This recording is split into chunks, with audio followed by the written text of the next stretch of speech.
हर हर महादेव। आज हम भगवान शिव पर थोड़ी गहरी चर्चा करने वाले हैं।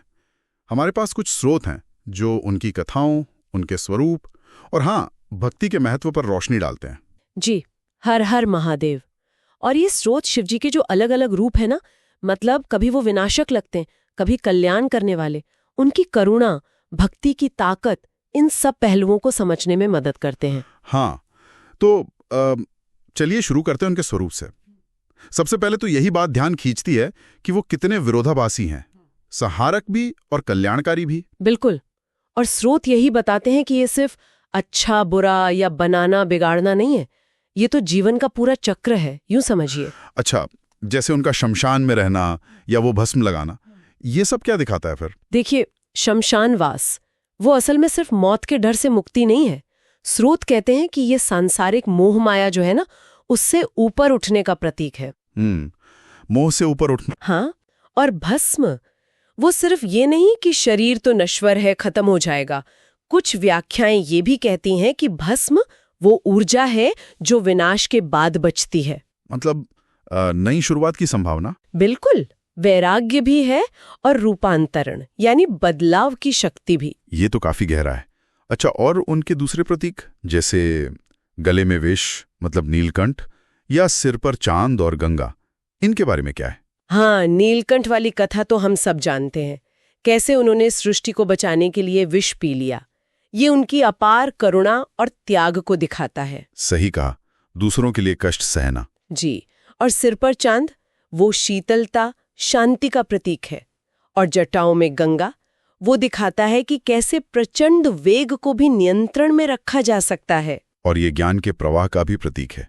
तो ये सब मिलकर शिव के एक संतुलित व्यक्तित्व की तस्वीर बनाते हैं, महायोगी भी और महाकरुणामयी भी। एकदम, ये सिर्फ बाहरी निशान नहीं है, इनके पीछे गहरा दर्शन है। अच्छा, अब आते हैं उस कहानी पर, वो गरीब लकड़हारे वाली। कई स्रोतों में इसका जिक्र है। ये कहानी भक्ति के बारे में क्या बताती है? हाँ, वो कहानी वो असल में भाव की महत्ता दिखाती है। एक गरीब लकड़हारा था जिसके पास कुछ महंगा चढ़ाने को नहीं था। वो बस जल चढ़ाता था। हाँ, हर सोमवार। जी बिल्कुल। सिर्फ जल, पर सच्चे मन से। लोग मजाक उड़ाते थे, पर वो लगा रहा, उसकी निष्ठा पक्की थी। और फिर शिवजी सपने में आए। हाँ, और उसे राजा की सेवा करने को कहा। हाँ, जिससे राजा ठीक हो गया और लकड़हारे की जिंदगी बदल गई। हाँ, बिल्कुल। तो इससे संदेश क्या मिलता है? स्रोत यही साफ करते हैं कि शिव भक्ति में बाहरी दिखावा या आपके पास कितने साधन है, ये मायने नहीं रखता। मतलब असल चीज है मन का भाव। सही पकड़ा। शिवजी तो बस भक्त का सच्चा भाव, उसका प्रेम, उसकी लगन देखते हैं। लकड़हारे की श्रद्धा ही उसकी सबसे बड़ी पूजा थी, उसी का फल मिला उसे।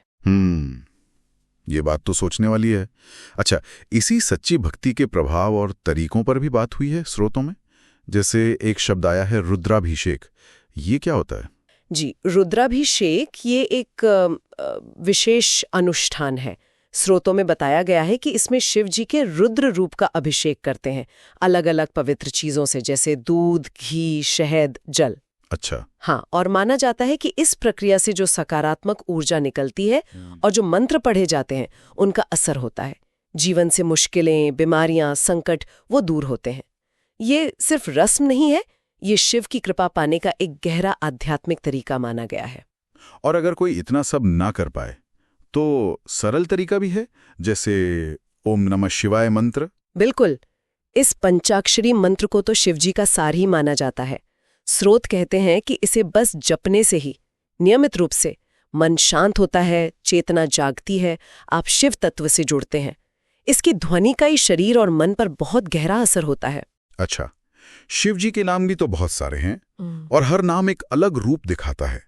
जैसे भोलानाथ, नीलकंठ तो हमने बात की, महायोगी, अर्धनारीश्वर, इनके बारे में क्या खास है? भोलानाथ मतलब वो कितने सरल हैं, भक्तों पर कितनी जल्दी प्रसन्न हो जाते हैं।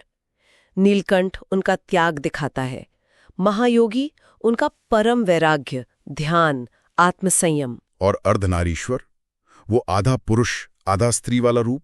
जी, अर्धनारीश्वर वो दिखाता है कि शिव और शक्ति एक ही हैं।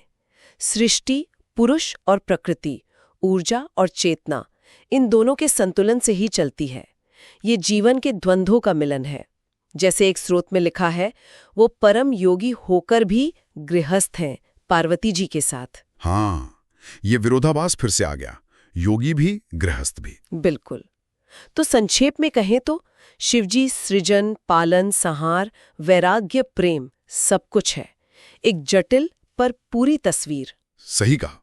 तो हमने आज शिवजी के स्वरूप, उनके प्रतीकों के अर्थ, लकड़हारे की कहानी से सच्ची भक्ति का मतलब और फिर रुद्राभिषेक और मंत्र जाप जैसे भक्ति के तरीकों पर बात की।